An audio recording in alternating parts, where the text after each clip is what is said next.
the state we're in. It is a huge subject, and at the outset, I give you the statutory warning. Reality is bad for your health. Mental health, anyway. I will be looking not just at the state with an S capital, but also at our state of mind and the material and moral universe of our elite. I will try and take you through what I believe COVID-19 tells us about ourselves. Though through a few of the routes by which a state actively disables large sections of its own citizens, mostly the poorest. In a nation obsessed with numbers, every morning we get up and see about the number of vaccines, the number of deaths, the number of live cases, and everybody's grumbling because we know what the numbers really are. Numbers that we create, are very creative with, and with which we lie to ourselves about ourselves most of the time. I will delve into that national obsession and look at some sectors through it. Also, we need to look at why our devastating present problems, however bizarre, are a logically insane extension of a process and ideas that we embraced 30 years ago. So who runs the Indian state? India is ruled by an alliance of socio-religious fundamentalists and economic market fundamentalists, and saddled with a significant number of elites belonging to both camps. That peculiar character allows an easy flow between camps, corporations, factions, and political parties that is not so much a revolving door, but a roaring dance in the swamp. You can look at the pandemic two ways, okay? You can look at the pandemic as a great disruption. At many levels, it is. A great disruption, a sadistic spanner in India's incredible wheels of progress. Or you can look at it as a great exposure of an ossified elite intellect, one that illuminates our incredible inequalities, which are really the root of our problems, those structural inequalities so central to the distress around us. COVID-19. What's COVID-19 done? COVID-19 has given us a brilliant, thorough autopsy of who we are as a state and as a society. A terrific laying bare of the corpse of neoliberalism, indeed, of Indian capitalism itself. That corpse is on the table in glaring light, every vein, artery, organ, and bone staring us in the face. You know what? It was there earlier too. But this time, it doesn't let us turn our faces away. There's also a mirror in there somewhere. The Indian elite are today the most narcissistic elite in the world. And the past 30 years have seen the gross inequality we have constructed, building its own mindset, swamping the idealism of the earlier decades and the freedom struggle. I'm arguing that the state we're in also owes itself to a huge intellectual capitulation, a surrender of the intellect, an embrace over 30 years of doctrines that were and are essentially, profoundly anti-poor, anti-human. The embrace of the market and neoliberalism, of the gospel of Saint Growth and Saint Greed and Saint Choice, of market fundamentalism as a national faith. Never in our history as a nation, as an independent nation, has inequality been so ruthlessly engineered, so cynically constructed. New inequalities that have entrenched and extended old existing ones. These have real consequences. When we signed up as subscribers to the delusions of the market and trickle-down theories, bought into the idea that markets somehow, as Thomas Frank put it, are a far more democratic form of government than democratically elected governments. That the market was somehow more just, more benevolent, more reasoned and thoughtful than human beings. When we bought into this, what followed? This followed. In 1991, India did not have a single dollar billionaire, not one. In 2020, we had 140. We added 38 new dollar billionaires in the first 12 months of the pandemic, probably the highest number we added in a year. And the total wealth of our billionaires doubled in the first 12 months of the pandemic.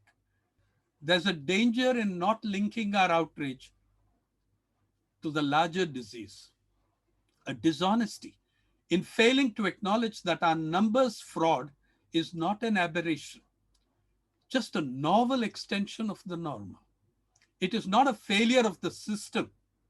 It is the system. The dishonesty is in the design and in our desires. Since it now affects the beautiful people, well, then we're compelled to take note of it, right? And it hurts us. Let's look at the numbers around, let's look at our attitude towards the migrants. We were all shocked last year when the first reverse migrations, I'll butt in here, I'll interject this line here, that for more than 20, 25 years, I spent 40 to 60 days a year with migrants traveling various routes in different parts of the country. We were all shocked when the first reverse migrations took place. Many of us were shocked to know that there were so many of them in the first place.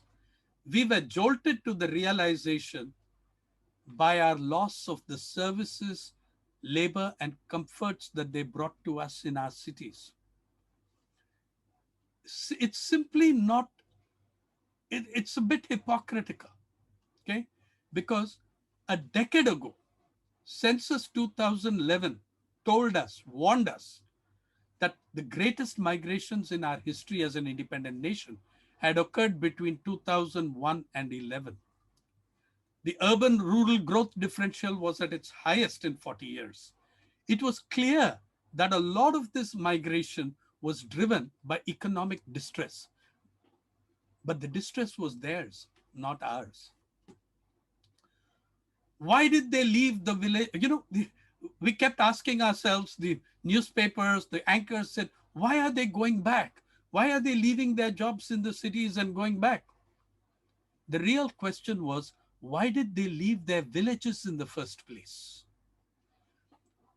And the answer is two words: agrarian crisis, which destroyed millions of livelihoods in the countryside and provided us with a perpetual pool of cheap labor. I cannot recall a single lead editorial last year in a major newspaper or a senior anchor bashing the government as it deserved to be bashed for asserting in the Supreme Court on March 31, 2020, that, quote, as of 11 a.m. this morning, nobody is on the roads. That was Solicitor General Tushar Mehta telling the top court that there were no migrants on the streets, even as the world's greatest movement of human beings was well underway. Barely 2 months later, the Indian Railways said they had transported 9.1 million migrant laborers back to their home regions in 26 days. For those millions walking on the highways, not blessed enough to make it to the trains, how did we treat those millions on the walking on the highways? The union government passed a fatwa prohibiting any movement at all between 7 p.m. and 7 a.m., which meant that these millions had to walk in April and May temperatures at the height of the sun and the heat.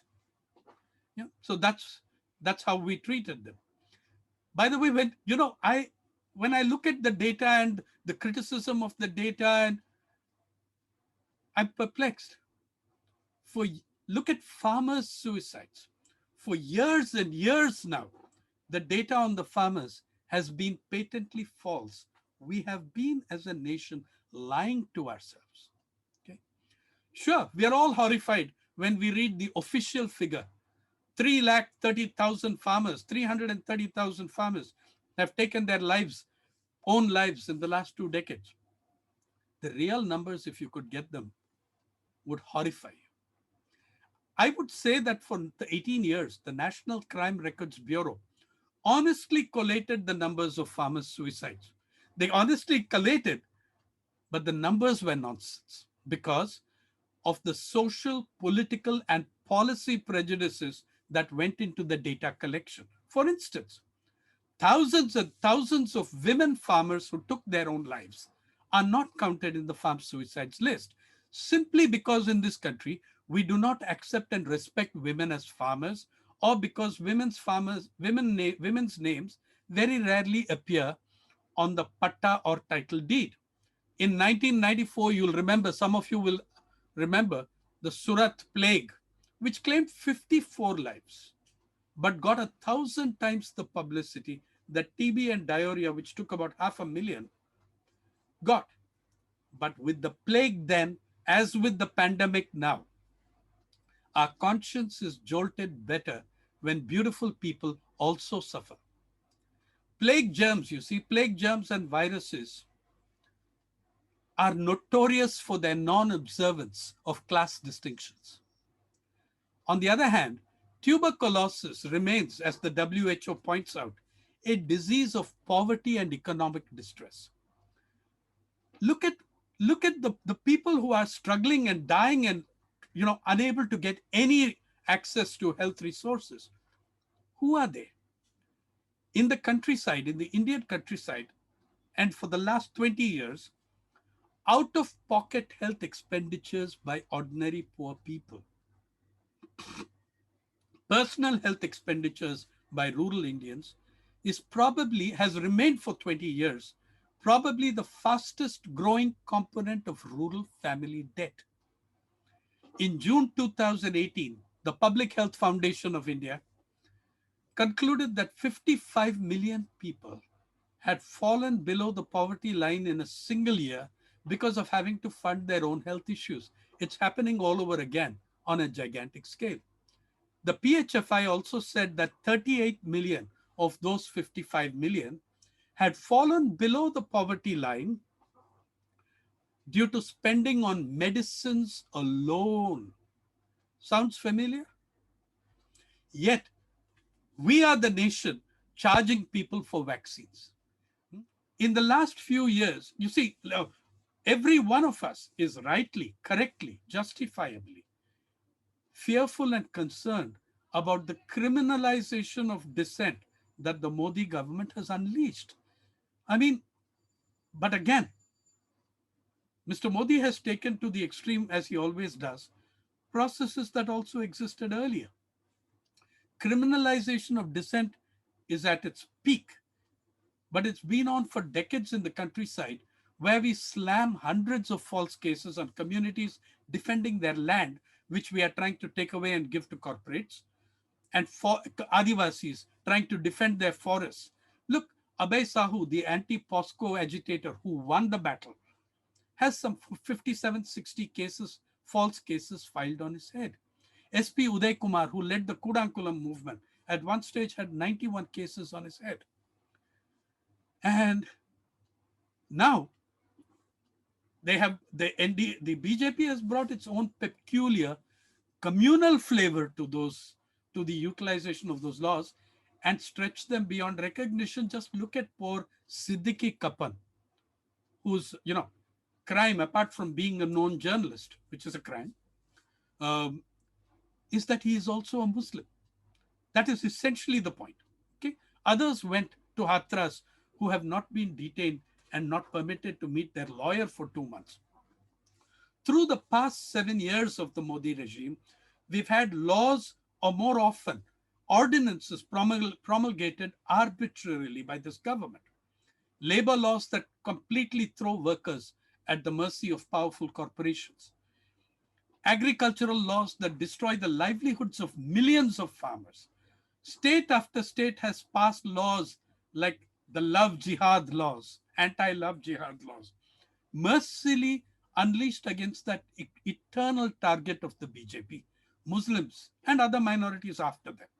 I mean, how is it that this is not at the forefront of media discussion? What it means to dismantle the constitution, to dismantle the nation itself.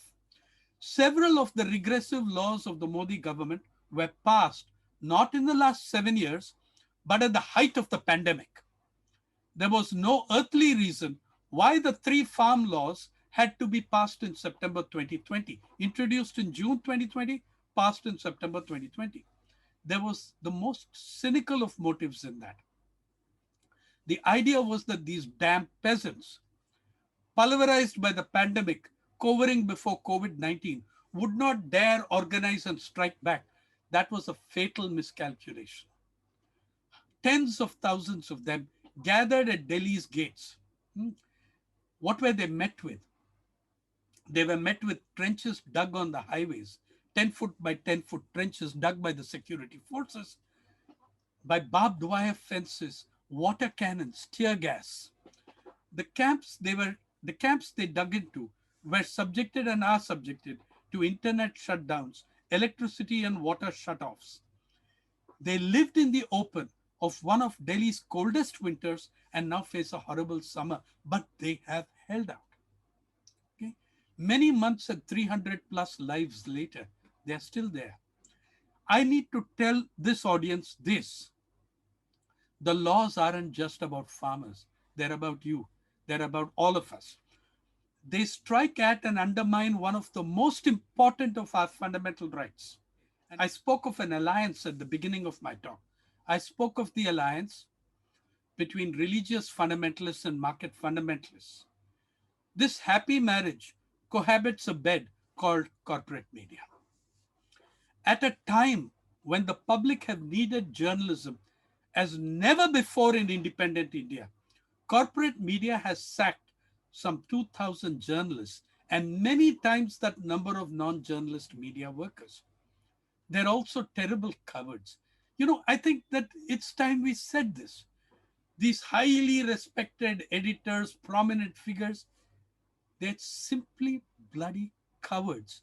You can hear the knees knocking in those pitiful editorials where they manage to say something, make bleat, a little bleat of protest. They run editorials vigorously slamming the farmers at the Delhi border, accusing them of being a COVID spreader while maintaining a spineless silence over that ultimate super spreader, the Kumbh Mela.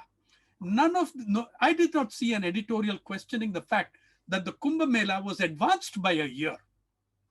There are many things we can do, okay, to change the state we're in. Immediate things to address the giant farm crisis, immediate things to address the hunger. On the farm crisis, I've been shouting for years. The Nation for Farmers, a platform I am part of and represent, has been calling, let's have a special session of parliament on it. Repeal the three laws. You could have a special session of parliament for GST, which is killing all of us now. Okay? And hold it at midnight. Yeah. And the Rashtrapati ji came down in his carriage like Cinderella. Yeah, to pass that. And unanimously we passed that GST law. But we cannot have in 16 years since the Swaminathan Commission report, we could not have one day's dedicated discussion on the agrarian crisis for India's 95 million farmers. But there are broader, we need a special session of parliament for that and related issues. We need a repealing of these three laws. We need every state assembly in the country to hold a special session on agrarian crisis, rural distress. But there is a larger, broader canvas, challenges to alter the state we're in. We could begin by defending a secular, democratic constitution being rapidly dismantled, but it means making fundamental choices. Yeah? Do we embrace the reforms, the so-called reforms, which destroyed hundreds of millions of livelihoods? Do we embrace that vision of India, the market vision, the neoliberal vision, or do we return to the vision of the freedom struggle embedded in your constitution and the vision that we have of what this country should be in the directive principles of state policy.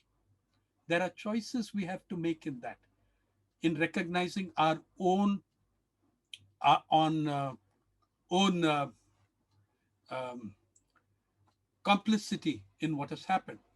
To conclude, let's face it, the elite have failed to face up to the situation.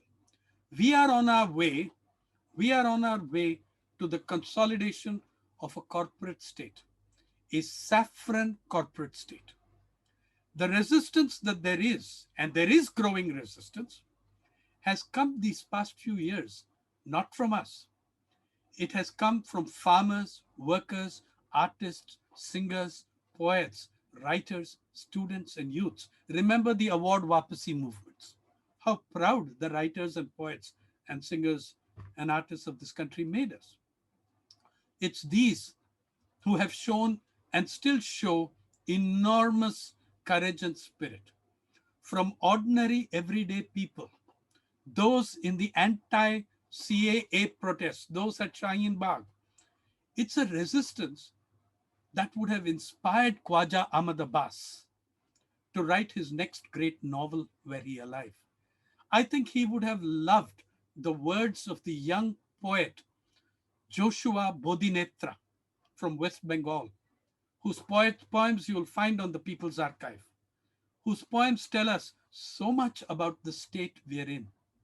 I leave you with these lines from two verses from Joshua's different poems. God is a vaccine. God is a pill.